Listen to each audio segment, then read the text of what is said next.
We have several conditions. So randomization. The sample has to be random. We're not standing in front of a store and select a convenient sample. So that's the first requirement.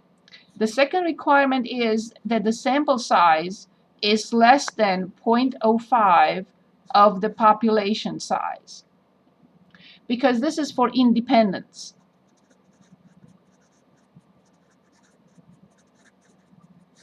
Okay, so the sample size, so for example, if I have a sample as an example of 1,000 people, is this smaller than 5% of the entire country? Of course. Of course it is. Okay. And the last condition is that NP 1 minus P is definitely greater than or equal to 10, where N is the sample size, P is P hat coming from the sample, 1 minus P hat, greater than or equal to 10. So these conditions, whenever we test a hypothesis for proportions, we have to have a random sample, we have to have this sample size less than 5%, this is less than 5% of the population, N, uppercase N population, lowercase n sample, and N P hat, 1 minus P hat has to be greater than or equal to 10. If these three conditions are fulfilled, we can use the Z distribution. Okay, so back to our question that we picked. So in a previous poll, 48% of adults. So this is our P0, right? Coming from the null hypothesis. Whenever you see P sub 0 or P naught, that's coming from the null hypothesis. Okay, so it says in the previous poll, so that's 48%, so that's P0, 0.48. With children under the age of 18, reported their family ate dinner together 7 nights a week. Nice. Suppose that in a more recent poll, 530, that's our X, 530 out of our N, 1143, sample size 1,143, 503 X is 530, is the number of people who, with children under the age of 18, reported that their family ate dinner together 7 nights a week. Is there sufficient evidence that the proportion of families with children under the age of 18 who eat dinner together 7 nights a week has decreased? So alpha is 0.1. So at this point, here are my notes.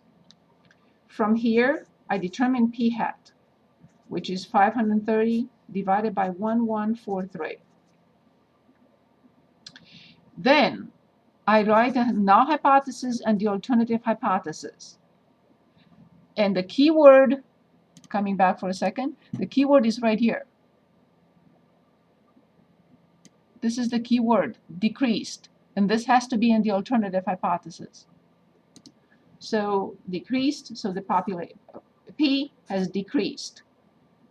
Okay, decreased. And this is P is the same.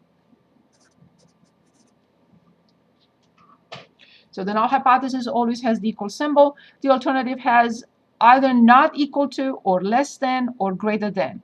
And this is coming from the keyword. In this case, the keyword was decreased. And now they're asking us to test this. So we're testing with P0. So N 1143 times P0 0.48 times 1 minus 0.48. If this is a number greater than or equal to 10, then that's okay and we can proceed. So I'm just going to share my screen, and here it is. Okay, so 1143 times 0.48 times 1 minus 0.48 is 0.52. So this is way better than, greater than 10, so we got 285.29. And let's see how they want the answer.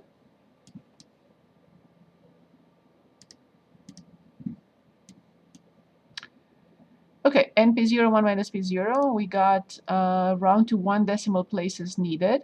Okay, 285.3. 285.3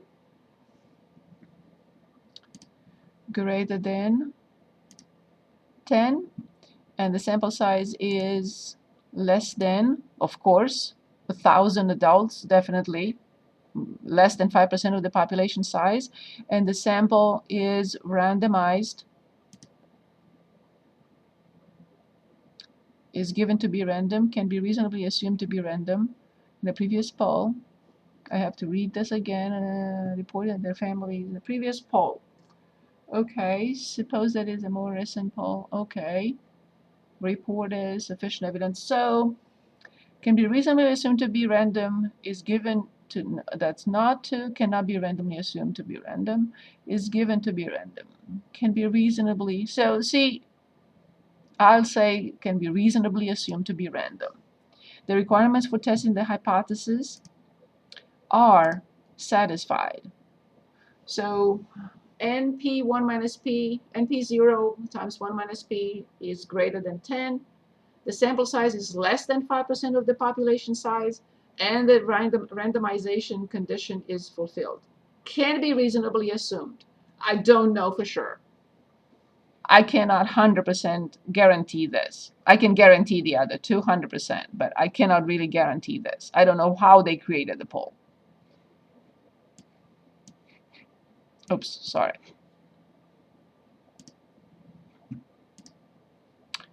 What is a null or alternative hypothesis? We already wrote them. We have to start with that.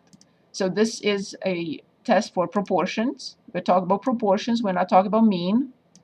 And this is always the equal symbol. And this is this from a previous study, 0.48. Do not enter percentages. Okay, and still proportion, decreased, that's the key word that makes us write the less than, and of course the same number, 0.48. And these are the null and the alternative hypothesis. Find the test statistic. Okay, so here's one option. We go to tests, and this is one proportion z-test. One proportion. What do we mean by one? One population. We're talking about one population. One proportion z-test. So that's number 5. And P0 is given to us as 0.48. Then X is given 530. And a sample size and decreased. That's good. And I did have I remember I had a situation last time where something didn't work here. I don't remember what happened. I didn't get the chance to check. Okay, so I prefer draw because you will draw the distribution, you will give us the p-value, and it will also give us the test statistic. This is, you can just click on calculate if you want, but I prefer the draw, the graph, as I always show it. So here's the graph. Aha! So z statistic is right here. This is the point. Negative 1.10, so on and so forth. And look at the p-value, all this area. So let me copy these two. So z statistic, negative 1.1036, and the p-value. One thing, be very careful. I don't like the way they present it here. It's p-value. It's not p. Okay? 0.1349. So let's go back and plug it in. So z statistic, they denoted by z0. That's fine. That's okay. I prefer zst. It doesn't matter. Round to 2 decimal places. It's negative 1.10.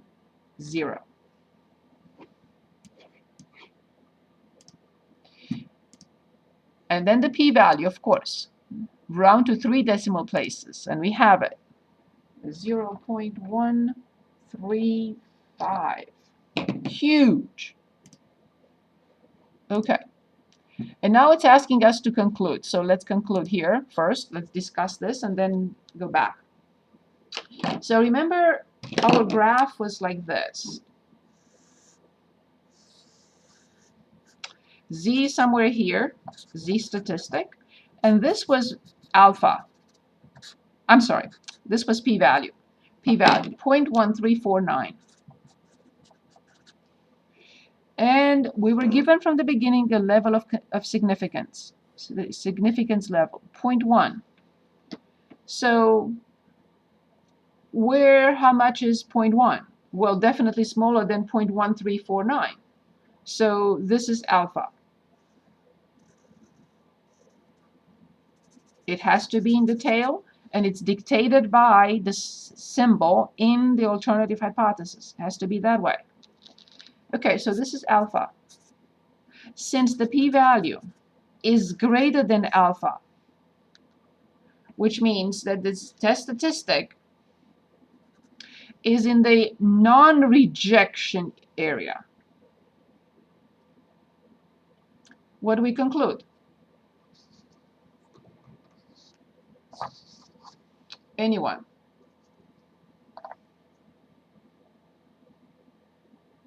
And let's write the conclusions again.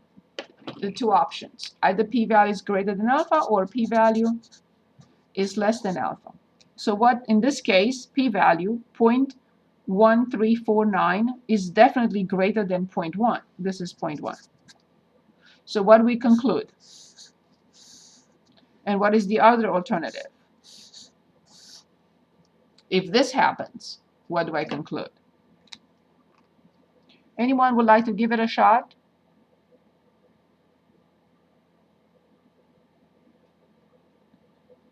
P-value greater than or less than? Yes, for this one. If the p-value, as you see, here is in orange the p-value, and here is in black alpha. So p-value is bigger than alpha. What is our conclusion about the test? What do we conclude? Do we reject or fail to reject the null hypothesis? It's okay, just give it a shot. We reject. So this is in the non-rejection region. This will be the rejection region. Oh, okay. So fail to reject. If the p-value is smaller than alpha, then we reject the null hypothesis. Okay, so these are the only two options. If p-value is greater than alpha, we fail to reject. Now this is not relevant here. I just want you to see them side by side. If the p-value is less than alpha, we reject the null hypothesis. But we found that the p-value is greater than alpha. So there is insufficient evidence to conclude that this has changed or it has decreased. There is not sufficient evidence coming from this sample. If we collect the sample again, the results may be different. But from this particular sample, I cannot reject the null hypothesis. There is not sufficient evidence to show that the proportion has decreased. Okay, so let's see. Why are all these twisted here? What is going on? Okay, it's better, I think. Okay, so is there sufficient evidence that the proportion of families with children under the age of 18 who eat dinner together 7 nights a week has decreased? And we have to say no, there is not sufficient evidence because the p-value is greater than the level of significance. Therefore, do not reject the null hypothesis. Now let's also read D. No, there is not sufficient evidence because the p-value is greater than the level of significance. Therefore, reject the null hypothesis. It makes no sense. Okay?